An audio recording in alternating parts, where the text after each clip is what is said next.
油灯能照亮大地，是因为人人心中有你。你为众生在燃烧自己，生生转世去走故事。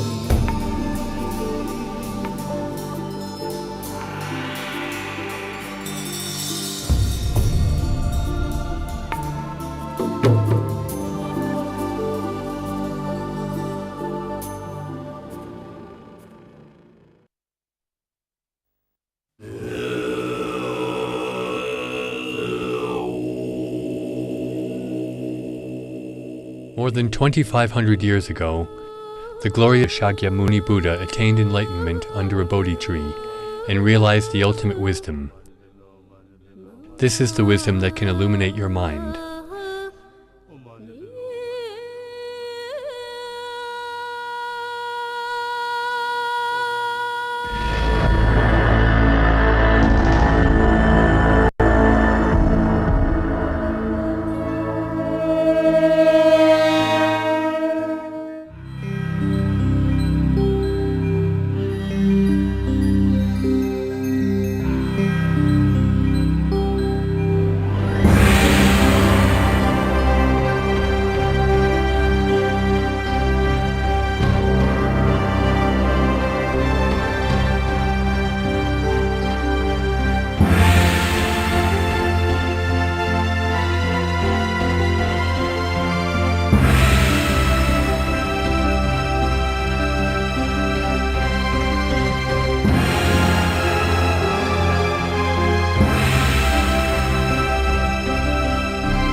Over 2,500 years ago in ancient India, there were many kingdoms, one of which was called Kapilvastu.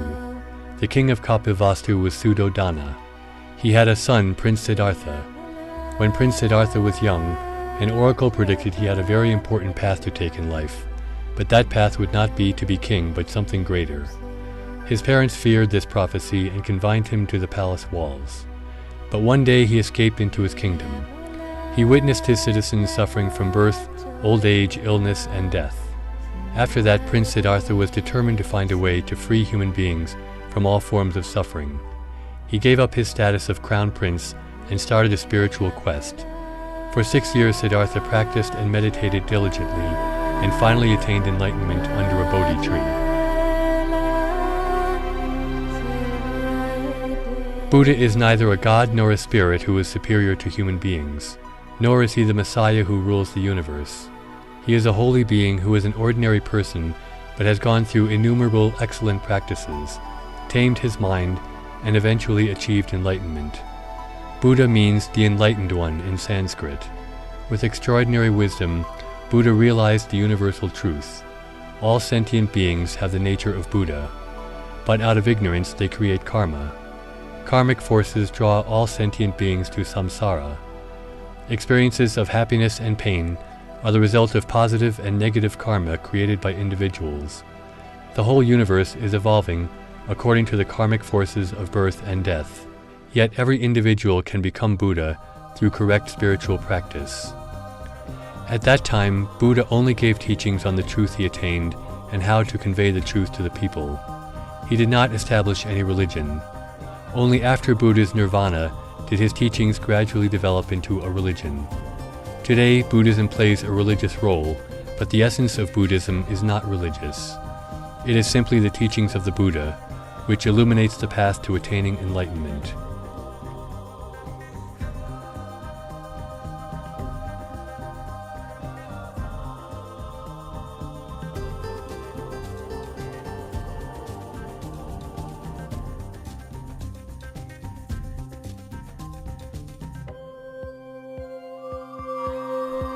Buddha spent more than 40 years teaching ways of ending suffering and attaining enlightenment.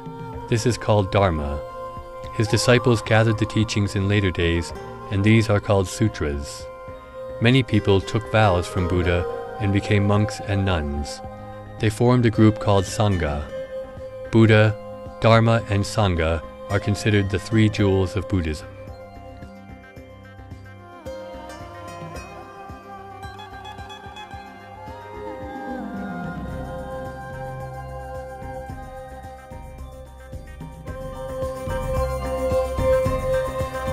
In his early days, Buddha preached to publicize Katra Satya, the four sacred truths, namely bitterness, sins, nirvana, and the way. With these truths as the substance, he adhered to his belief that by practicing meditation, the human self could overcome these tragic truths. Ego-centered individuals insist that there is actually an existing and unchanging self. Buddhists believe that by overcoming such a stubborn perseverance, the evil karma, these bad habits can be purged and ultimately man can then achieve enlightenment. Buddhism is passed down through a tradition called Consciousness Jnana Phoism, which is commonly called the Hinayana Buddhism. During his later years, Buddha preached to publicize the Bodhisattva's reasoning that all things come into being as they must, but they are impermanent, and they must be egotistical in order to be altruistic. It is essential to cultivate wisdom and mercy based on such reasoning. Then one can overcome the stubbornness that inhibits man. Stubbornness here means one who thinks that all things outside himself are fixed and unchanged. By overcoming such a stubborn perception of himself, one may develop further and clear away destructive annoyances and habits to become the Bodhisattva and finally emerge as Buddha. Phoism, passed down in this tradition, is called Mahayana Buddhism. Buddha has imparted the gift to those who have a special background. He emphasized that alongside overcoming delusion and stubbornness, attaining enlightenment includes doing the sandhana, following strict ritual rules, and with inconceivable foresight and outstanding wisdom, then one can become Buddha. Buddhism handed down in this manner is called the Vajrayana Phoism. It is commonly referred to as Tantrayana. Mahayana teaching is based on Theravada teaching. Vajrayana teaching is based on both Theravada and Mahayana teachings. The three yanas of Buddhist teachings are an organic body of teachings designed for students of a variety of backgrounds. Theravada Buddhism was formed around the 6th century BC. The teachings are most popular in Southeast Asian regions. Mahayana Buddhism was formed around the 1st century AD. It was most popular in China, Japan, and Korea, and is now spreading to other countries in modern times. Vajrayana Buddhism was formed in approximately the same period as Mahayana Buddhism. It flourished around the 7th century AD in Tibet and neighboring areas. Teachings of Vajrayana Buddhism are now popular worldwide. What we call Tibetan Buddhism is not an independent school of Buddhism. It is a system of Buddhist teachings using the Tibetan language. Tibetan Buddhism includes Hinayana, Mahayana, and Vajrayana Buddhism. It emphasizes the discipline and meditation of the Hinayana school, the compassion and wisdom of the Mahayana school, and the penetrating views and excellent methods characteristic of the Vajrayana school.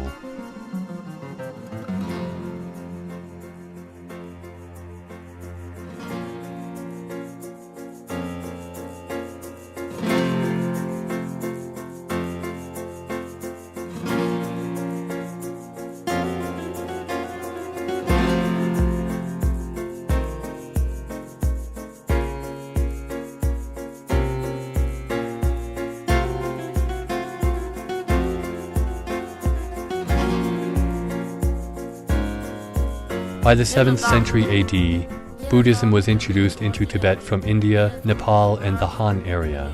The Tibetan king Sonzen Gampo married Princess Kritsin of Nepal and Princess Wen Cheng from the Tang dynasty, and they became his imperial concubines.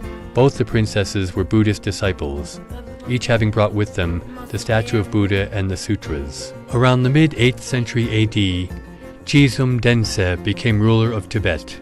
Later, he invited the Indian abbot Shantarakshita and the great adept Bhamasambhava to Tibet.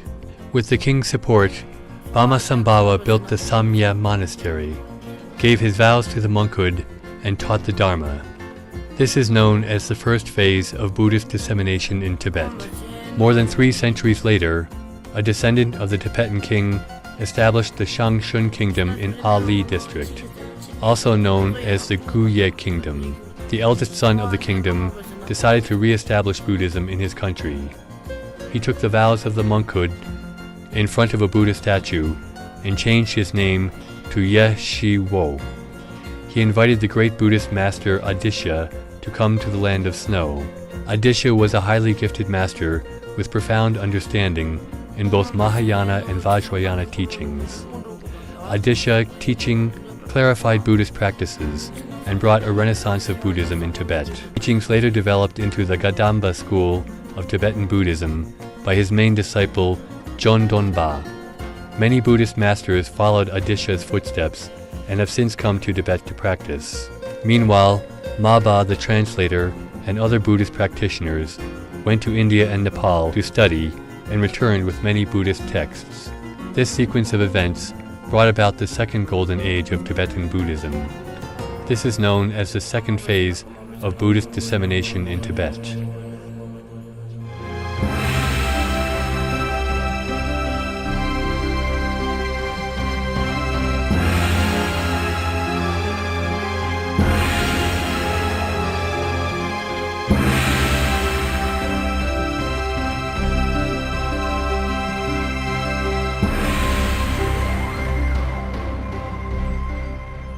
During the time of Bhamasambhava, many Tibetans took vows and became monks.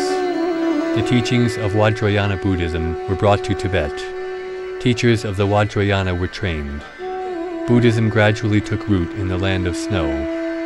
The omniscient Bhamasambhava could foresee the suppression of Buddhism and other dangerous forces that would do harm to Buddhism, so he buried many sacred teachings, mantras, and practice instructions in holy mountains, caves, and lakes in Tibet, India, Nepal, Bhutan, Sikkim, and China, and left them to be guarded by Dharma protectors. These hidden treasures would wait for the right person, the so-called Turdans, predicted by Bhamasambhava, to extract them at a specific time and place, to then be spread throughout the world again. This is the formation of another unique lineage, the Turdan lineage, which is also called oldest of Shakyamuni. The teachings of the Sutra and Turdan lineages were major teachings of the first dissemination period. It is also known as the early translation school, or the old school, which is Nyingma.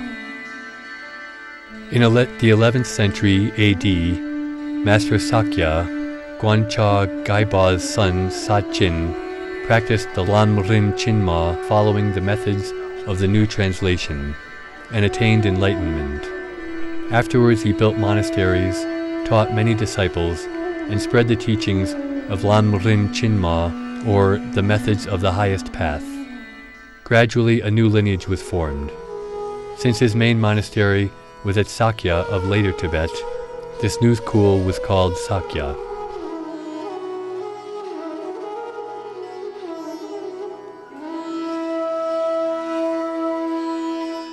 The Gaju school was founded and developed in the 11th century AD. In its formative years, many of the masters and disciples were lay people who had not taken the vows of monkhood. Instead, they were all hermits and practiced in remote mountain areas. These practitioners were also known as yogins. They wore white clothes, just like the Indian masters. Many of them also practiced sumo and developed their physical energy in full, so they could wear only a thin piece of white cloth during winter time and would not feel the coldness in the land of snow. In the 14th century AD, Master Zhong became a well-respected scholar after learning the Dharma from the Kadamba and other Buddhist schools. He strongly emphasized the importance of upholding the canons in a strict way, and he also emphasized that the path of Buddhist learning should begin with the sutras before obtaining any knowledge of the secret jhana. Tsongkhapa founded a unique lineage called Gelu, which means good at upholding the precepts. And thus Master Tsongkhapa created a spiritual renaissance in Tibet, which brought back discipline and order among the monks and breathed new life and energy into other schools.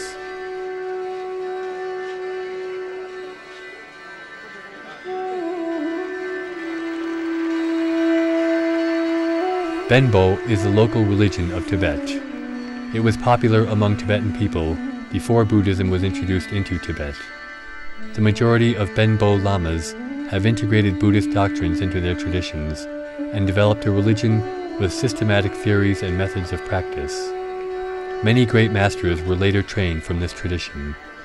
There are also Turdans who have extracted the Dharma teachings of Bama Sambhawa. They are known as the New Benbo or White Benbo tradition. Lineage in Tibetan Buddhism is very important.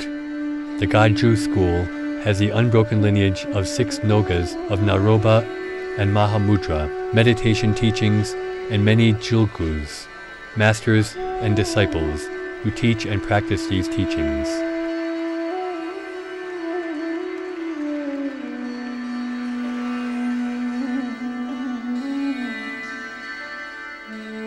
The word Gaju means that knowledge, skills, and understanding and methodology are fully transmitted from masters to disciples, so the disciples may attain the same realization as their masters.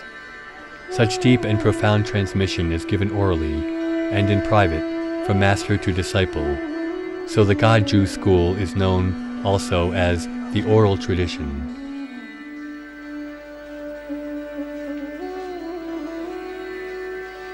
The founder of the Gaju school is Diloba of India. He had learned all the sutras and secret teachings, gone through arduous training and practices, and at last attained enlightenment. He had received profound teachings directly from Vajradhara, the Buddha in Dharmakaya form. These teachings became the foundation of the Gaju school. Diloba later passed these teachings to Naropa, the abbot of Nalanda Monastery. Nalanda Monastery was, in fact, a Buddhist university at that time. Marba was a Tibetan master of the Gaju school. He started learning Buddhism at a young age. He had taken several long and difficult journeys to India to learn from Naropa. He was given the teachings of 6 Nogas of Naropa and Mahamudra meditation. Marba personally translated many Buddhist texts he brought back from India and devoted himself to the dissemination of Buddhism. The second lineage holder of the Gaju school is Milarepa, who had attained enlightenment in his lifetime and became a saint and legend in Tibet. Milarepa's father died when he was 7. His uncle and aunt took all the family's wealth and made Milarepa, his mother and sister, their servants. At his mother's request, Milarepa left home to learn sorcery from a Benbo master, so he might take revenge on his wicked uncle and aunt. Later he killed 35 members and relatives of his uncle's and aunt's families with his sorcery skills. His mother was very pleased, but Milarepa was in deep remorse, knowing that he had done something wrong. He wanted to purify the karma he had created and became a disciple of Marba. With strong faith and devotion, Milarepa undertook a series of difficult tasks given by Marba, who wanted to purify his disciples' negative karma through extreme means. With diligent practice, Milarepa experienced spiritual growth and finally attained complete enlightenment. Gamboba was the third lineage holder of the Gaju school. He was given the name Sunam Rinchen when he was born to a family in Dabo. Gamboba studied medical art since childhood and became a well-respected doctor in his homeland. He was called Dabo Laje, which means the doctor of Dabo. He realized the impermanence of life after his wife died in a plague, and he decided to renounce mundane living and became a monk at the age of 26. He first learned and practiced the Gadam teachings and became a great scholar. Then he became a disciple of Milarepa and received all teachings from his guru. After gaining enlightenment from his practice, Gampopa integrated the Gadam teachings into Milarepa's secret practices, and a new school of teachings and practices emerged. This new school is known as Dabo Gaju.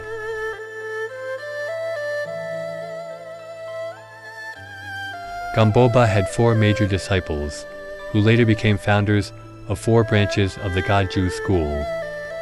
These 4 branches are Garma Gaju, Tseba Gaju, Barong Gaju, and Paju Gaju.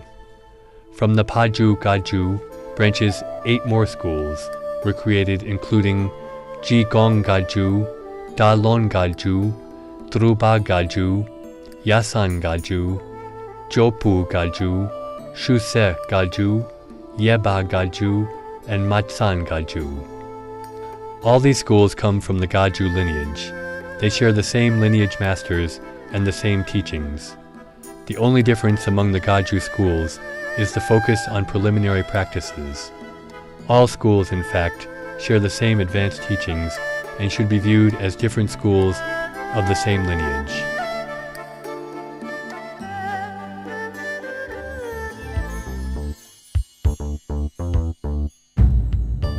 The cycle of life and death always brings sadness. Material and human relationships cannot fill up the hollowness in our heart. Only compassion and enlightenment can give us true happiness. Yet true compassion is so rare, we even forget what it is like. Some people have never been loved in their entire lives, and they don't know how to love. Material possessions become the greatest comfort, and many of us become slaves of our possessions. People take this for granted and never know they have a choice in their lives. In fact, we don't have to depend on a lot of things to have true happiness. What we really need is love, spiritual growth, and genuine realization. Generate compassion and wisdom. Walk the path Buddha has shown us. Awaken the Buddha natures within, and we will attain enlightenment. The saints and masters of the Gaju school have given many teachings on how to develop our compassion and wisdom.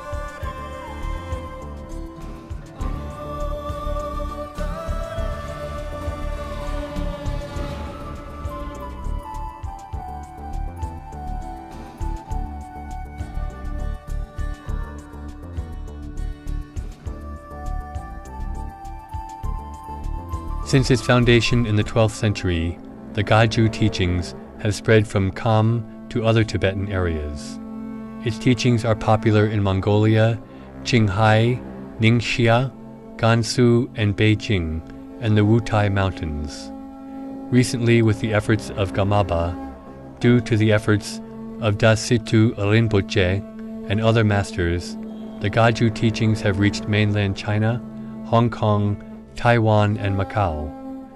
Hundreds of Gaju centers have been established in these areas.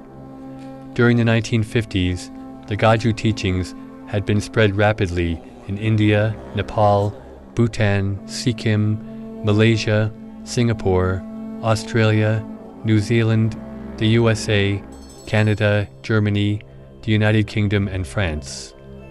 The Gaju schools have established some of the oldest Buddhist centers in Europe and have ordained many monks. Gaju teachings have even reached Indian tribes and the African continent.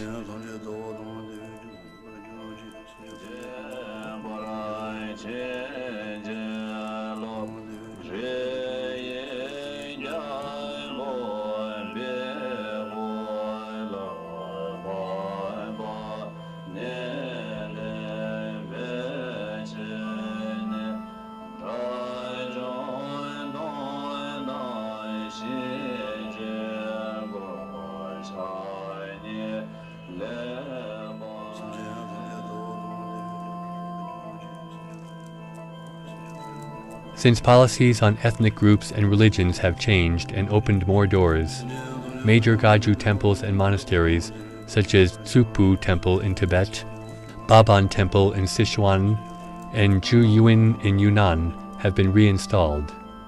Spiritual needs are being satisfied.